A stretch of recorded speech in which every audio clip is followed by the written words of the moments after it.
ರಾಜ್ಯ ವಿಧಾನಸಭೆಯ 224 ಕ್ಷೇತ್ರಗಳ ಪೈಕಿ ಎಸ್ಸಿ ಸಮುದಾಯಕ್ಕೆ 36 ವಿಧಾನಸಭಾ ಕ್ಷೇತ್ರಗಳು ಮೀಸಲಿವೆ. ಎಸ್ಟಿ ಸಮುದಾಯಕ್ಕೆ 15 ಮೀಸಲು ಕ್ಷೇತ್ರಗಳಿವೆ. ಒಟ್ಟು 51 ಮೀಸಲು ಕ್ಷೇತ್ರಗಳು ದಲಿತ ಸಮುದಾಯಕ್ಕೆ ಇವೆ. ಇನ್ನುಳಿದಂತೆ ಅಲ್ಪಸಂಖ್ಯಾತರಿಗಾಗ್ಲಿ ಹಿಂದುಳಿದವರಿಗಾಗ್ಲಿ ಮೀಸಲು ಕ್ಷೇತ್ರಗಳಿವೆಯಾ? ರಾಜಕೀಯ ಪ್ರಾತಿನಿಧ್ಯ ಸಿಕ್ಕಿದೆಯಾ? ಅದರಲ್ಲೂ ಮುಖ್ಯವಾಗಿ ಸಣ್ಣ ಸಣ್ಣ ಸಮಾಜಗಳಿಗೆ ರಾಜಕೀಯದ ಸಾಮಾಜಿಕ ನ್ಯಾಯ ಸಿಕ್ಕಿದೆಯಾ? ಸಿಕ್ಕಿಲ್ಲ. ಇದೇ ಕಾರಣಕ್ಕೇನೆ ಕಾಂಗ್ರೆಸ್ ಪಕ್ಷ ಬಹುದೊಡ್ಡ ಸಂದೇಶವನ್ನ ರವಾನಿಸ್ತಿದೆ. ಏನು 50% ಮಿತಿ ಇದೆ ಮೀಸಲಾತಿಗೆ, ಅದನ್ನ ಕಿತ್ತಾಕ್ತೀವಿ. ಕೇಂದ್ರದಲ್ಲಿ ಕಾಂಗ್ರೆಸ್ ಸರ್ಕಾರ ಬಂದ್ರೆ ಎಲ್ಲ ಸಮಾಜಗಳ ಶಾಸಕರು, ಸಂಸದರು ವಿಧಾನಸಭೆಗೆ ಮತ್ತು ಸಂಸತ್ಗೆ ಆಯ್ಕೆ ಆಗ್ತಾರೆ. ಕೋರ್ಟ್ಗಳಲ್ಲಿ ಸಾಕಷ್ಟು ಅತ್ಯುನ್ನತ ಸ್ಥಾನಗಳಲ್ಲಿ ಹಿಂದುಳಿದವರು, ಅಲ್ಪಸಂಖ್ಯಾತರು, ದಲಿತರು ಬಂದು ಕೂರ್ತಾರೆ. ಬಾಬಾ ಸಾಹೇಬರು ಕಂಡಂತಹ ಕನಸು ನಿಜವಾಗತ್ತೆ ಅನ್ನುವಂತಹ ಒಂದು ಸಂದೇಶವನ್ನ ರವಾನಿಸಿದೆ. ನೋಡಿ, 1931ರಲ್ಲಿ ಅವತ್ತಿನ ಬ್ರಿಟಿಷ್ ಸರ್ಕಾರ ಯಾವ ಸಮಾಜದ ಜನಸಂಖ್ಯೆ ಎಷ್ಟಿದೆ ಅಂತ ಒಂದು ಜಾತಿ ಗಣತಿಯನ್ನ ಮಾಡಿತ್ತು. ಸುಮಾರು 92 ವರ್ಷಗಳಿಂದಲೂ ಕೂಡ ಅದೇ ಬ್ರಿಟಿಷರ ಕಾಲದ ಜಾತಿ ಗಣತಿಯನ್ನ ಇಟ್ಕೊಂಡು ಮೀಸಲಾತಿಯನ್ನ ನೀಡಲಾಗ್ತಿದೆ ಕೇಂದ್ರ ಸರ್ಕಾರ ಮತ್ತು ರಾಜ್ಯ ಸರ್ಕಾರ. ಇದು ಬಹುದೊಡ್ಡ ಅನ್ಯಾಯ ಅಲ್ಪಸಂಖ್ಯಾತರಿಗೆ, ಹಿಂದುಳಿದವರಿಗೆ ಮತ್ತು ದಲಿತರಿಗೆ. ಈಗ ಕಾಂತರಾಜು ವರದಿ ಮಾದರಿಯೇ ದೇಶಾದ್ಯಂತ ಶೈಕ್ಷಣಿಕ, ಸಾಮಾಜಿಕ, ಆರ್ಥಿಕ ಸಮೀಕ್ಷೆಯನ್ನ ನಡೆಸುವಂತದ್ದು. ಆ ಮೂಲಕ ಆಯಾಯ ಸಮಾಜದ ಜನಸಂಖ್ಯೆ ಎಷ್ಟಿದೆ ಅನ್ನೋದನ್ನ ನೋಡ್ಕೊಂಡು ಸಾಮಾಜಿಕ ನ್ಯಾಯವನ್ನು ಒದಗಿಸುವಂತದ್ದು ಕಾಂಗ್ರೆಸ್ನ ಒಂದು ಉದ್ದೇಶ. 75 ವರ್ಷಗಳಿಂದ ಹಿಂದುಳಿದವ್ರಿಗಾಗ್ಲಿ ಅಲ್ಪಸಂಖ್ಯಾತರಿಗಾಗ್ಲಿ ಮೀಸಲು ಕ್ಷೇತ್ರಗಳಿಲ್ಲ. ಸಾಮಾಜಿಕ ನ್ಯಾಯ ಅವರಿಗೆ ಸಂದಾಯವಾಗಿಲ್ಲ. ರಾಜ್ಯದಲ್ಲೇ ನೋಡಿ, ಮಡಿವಾಳ ಸಮಾಜದ ಒಬ್ಬೇ ಒಬ್ಬ ಶಾಸಕ ಆಯ್ಕೆ ಆಗಿದ್ದಾನ ಇದುವರೆಗೂ? ಮೇದಾರ ಸಮಾಜದ ಒಬ್ಬೇ ಒಬ್ಬ ಶಾಸಕ ಆಯ್ಕೆ ಆಗಿದ್ದಾನೆ ಇದುವರೆಗೂ? ವಿಶ್ವಕರ್ಮ ಸಮಾಜದ ಒಬ್ಬೇ ಒಬ್ಬ ಶಾಸಕ ಜನರಿಂದ ಆಯ್ಕೆ ಆಗಿದ್ದಾನ ಇದುವರೆಗೂ? ಸುಣಗಾರ, ತಳವಾರ, ತಿಗಳ, ಹೀಗೆ ಹಲವಾರು ಸಮಾಜಗಳ ಶಾಸಕರು ಇದುವರೆಗೂ ಆಯ್ಕೆ ಆಗಿದಾರ? ಆಯ್ಕೆ ಆಗಿಲ್ಲ. ಇದೇ ಕಾರಣಕ್ಕೇನೆ ಎಲ್ಲ ಸಮಾಜಗಳು ಆ ಸಮಾಜಗಳಲ್ಲಿ ಒಬ್ಬೊಬ್ಬ ನಾಯಕನನ್ನ ಸೃಷ್ಟಿಸಿ ಗಳಿಸಬೇಕು ವಿಧಾನಸಭೆಗೆ. ದೇವರಾಜ ಅರಸು ಅವರು ಕಂಡಿದ್ದು ಇದೇ ಕನಸು. LG ಹಾವನೂರು ಕಂಡಿದ್ದು ಇದೇ ಕನಸು. ಬಾಬಾ ಸಾಹೇಬ್ ಭೀಮ್ರಾವ್ ಅಂಬೇಡ್ಕರ್ ಅವರು ಕಂಡಿದ್ದು ಕೂಡ ಇದೇ ಕನಸು. ಕಾಂತರಾಜು ಅವರ ವರದಿನೇ ಎಕ್ಸಾಂಪಲ್.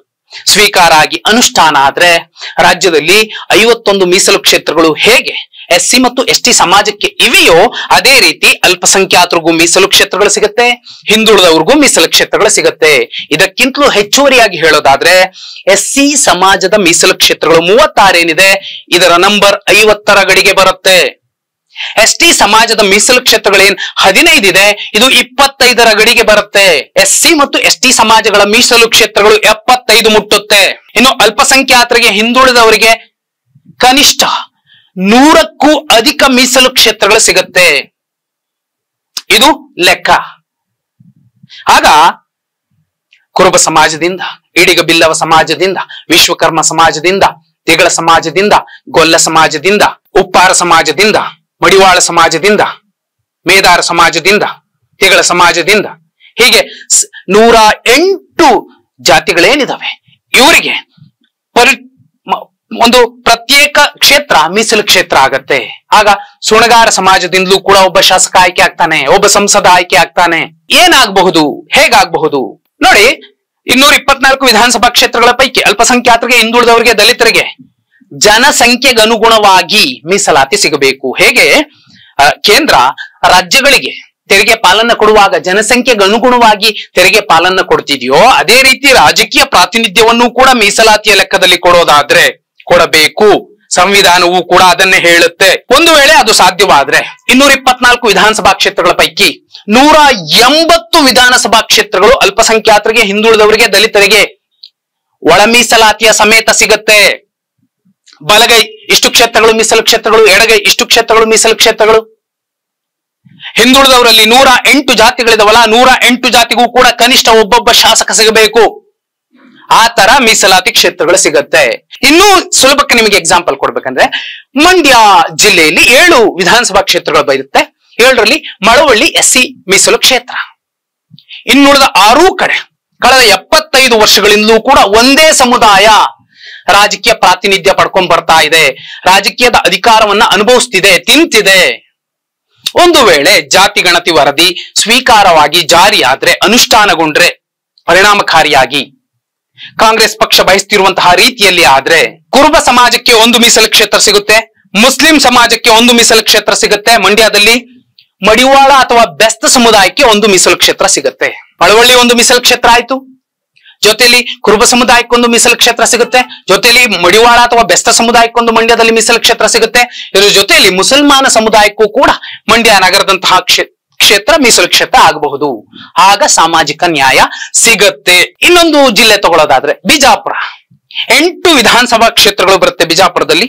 ಈ ಪೈಕಿ ಕೇವಲ 1 ನಾಗಠಾಣ SCಗೆ ಮೀಸಲಾಗಿದೆ. ಒಂದು ವೇಳೆ ಕಾಂಗ್ರೆಸ್ ಬಯಸೋ ರೀತಿಯಲ್ಲಿ, ಖರ್ಗೆ ಅವರು ಬಯಸೋ ರೀತಿಯಲ್ಲಿ, ರಾಹುಲ್ ಗಾಂಧಿ ಅವರು ಬಯಸೋ ರೀತಿಯಲ್ಲಿ, ಸಿದ್ದರಾಮಯ್ಯ ಅವರು ಬಯಸೋ ರೀತಿಯಲ್ಲಿ ಜಾತಿ ಗಣತಿ ವರದಿ ಸ್ವೀಕಾರಗೊಂಡು ಅನುಷ್ಠಾನವಾದ್ರೆ 1 ಕೋಲಿ ಸಮಾಜಕ್ಕೆ ಮೀಸಲು ಕ್ಷೇತ್ರ ಸಿಗುತ್ತೆ ಬಿಜಾಪುರ ಜಿಲ್ಲೆಯಲ್ಲಿ, 2 ಕುರುಬ ಸಮಾಜಕ್ಕೆ ಮೀಸಲು ಕ್ಷೇತ್ರ ಸಿಗುತ್ತೆ ಬಿಜಾಪುರ ಜಿಲ್ಲೆಯಲ್ಲಿ, 1 ಸೋಣಗಾರ ಅಥವಾ ತಳವಾರ ಸಮುದಾಯಕ್ಕೆ ಮೀಸಲು ಕ್ಷೇತ್ರ ಸಿಗುತ್ತೆ ಬಿಜಾಪುರದಲ್ಲಿ, 1 ಮುಸ್ಲಿಂ ಸಮುದಾಯಕ್ಕೆ ಮೀಸಲು ಕ್ಷೇತ್ರ ಸಿಗುತ್ತೆ ಬಿಜಾಪುರದಲ್ಲಿ. ಆಗ್ಬೇಕಾಗಿರೋದು ಇದೇ ಅಲ್ವಾ?